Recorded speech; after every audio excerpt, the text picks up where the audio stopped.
I thought today we came out and we're playing tomorrow. I think that's the goal of today. If you're playing today and you lose your first game, you want to be in championship Sunday. So we found a way to get there, have an opportunity to,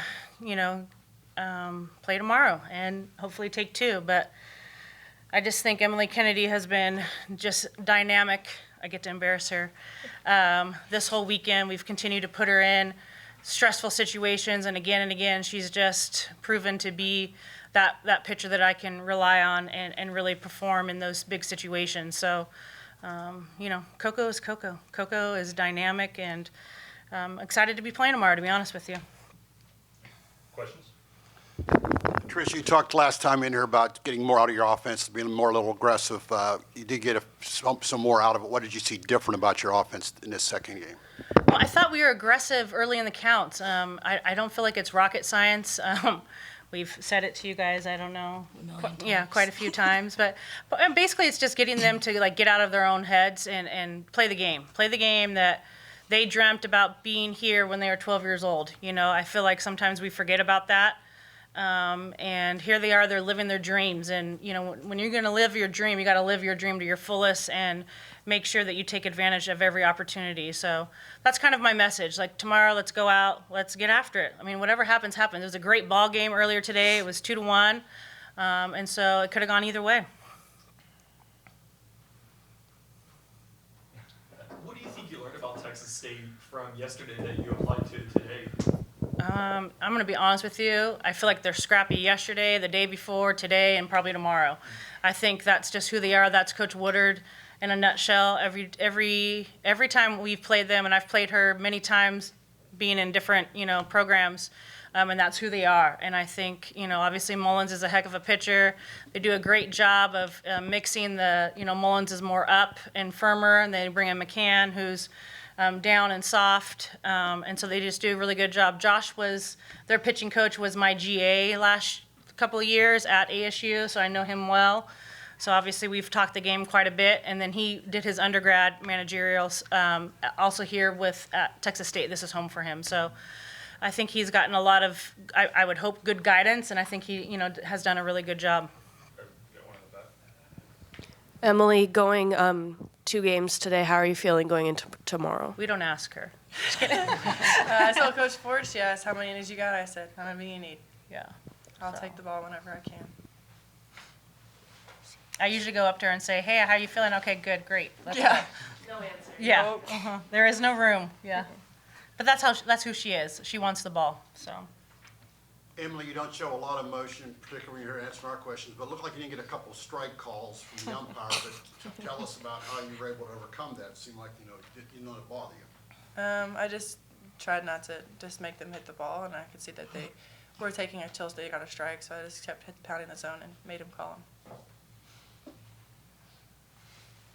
Coach, when you're so familiar with the opposing coach and Coach Wood, and you were saying you knew Josh Trevino when he was a GA, how tough does it make it when you're playing an opponent that you know so well? I'm going to be honest, I don't really think about it. I think, I'm going to go out and execute my game plan, and so is Josh, so is Coach White. At the end of the day, if I take care of my stuff, I know that we're going to be in a ball game, and that's kind of what I preach to them. And,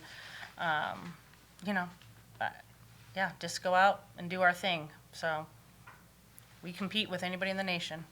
Koko, you had a lot of good bats in the game. Coach talked about it, so what was different about your game today? About swing, batting? I just slowed it down. When I slow it down, it comes natural. I don't have a voice, sorry. Been screaming all game. But yeah, just slowing the game down and seeing the ball. Anything else? About that relay, you were in that relay to get the girl third, right? Yes. That was a pretty big play there, because you don't get that. It's huge. It's huge, yeah. But that's, again, it's a game of inches, right? Who can execute, and who doesn't. So it was huge.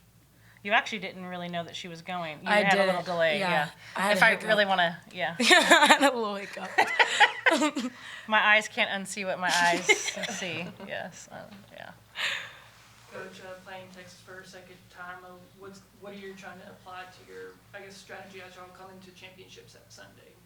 Win 2 games. That's what I'm, it's win or go home. So at this point in time, you punch, scratch, bite, whatever the heck you need to do to win 2 ball games, and that's what Texas A&M softball is all about, and that's what this program is going to be about moving forward. And so we're going to come out and compete our tails off. You know, with the, you know, for, you know, a lot of teams, you know, it doesn't matter who the opponent is, you know, you're here to win the game, but with it being A&M and Texans, such the rivalry, like, off the field, like, how much does that, I guess, change the dynamic, even though, like, normally, you know, these games are usually, like, when you go home, and it doesn't matter who the opponent is, but when you add the rivalry aspect, how does that change the, I guess, the energy of the game?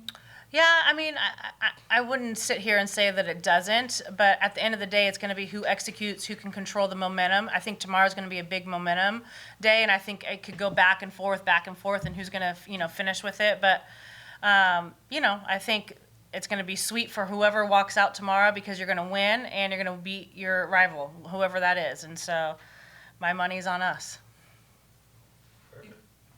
Emily, Koko, what does it mean, like, when you're playing, you know, one of your biggest rivals? Like, even though, like, you know, no matter who the opponent is, it's the same opponent, but when it's the rivalry aspect, how does that change, like, kind of the energy in the game, of the game?